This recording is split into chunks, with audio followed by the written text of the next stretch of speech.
If you look at the amount of money they are spending, those of you who come from Kisii, you know this. 2 months alone, the deputy president and some group of people have gone there 9 times. A record 9 times, supposedly for empowerment.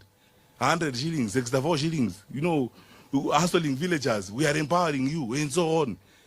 I mean, by the way, you don't even need a meeting. When you work, you don't need a meeting. Your work will speak for itself. Amana mnagani? Yeah. Your work will speak for itself. In fact, you will not even need to ask people to re-elect you. People themselves will be saying, let's give these guys another term.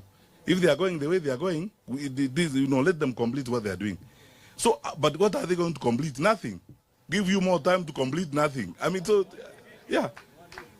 So that is it. When my brothers and sisters, I want to speak to you from the depth of my heart. We are in this, Honorable Kalonzo Musyoka and these brothers and all of us, we are not in this because we are bored or we have nothing to do with our time.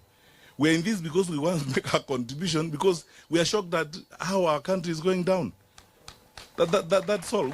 And you can see it. It's not, we're not coining it. We're not inventing it. You have pay slips in your pockets, don't you?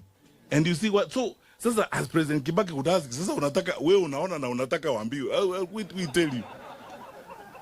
What do you expect from us to tell you?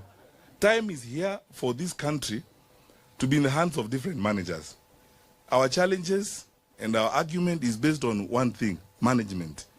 This has nothing to do with hate or anything else.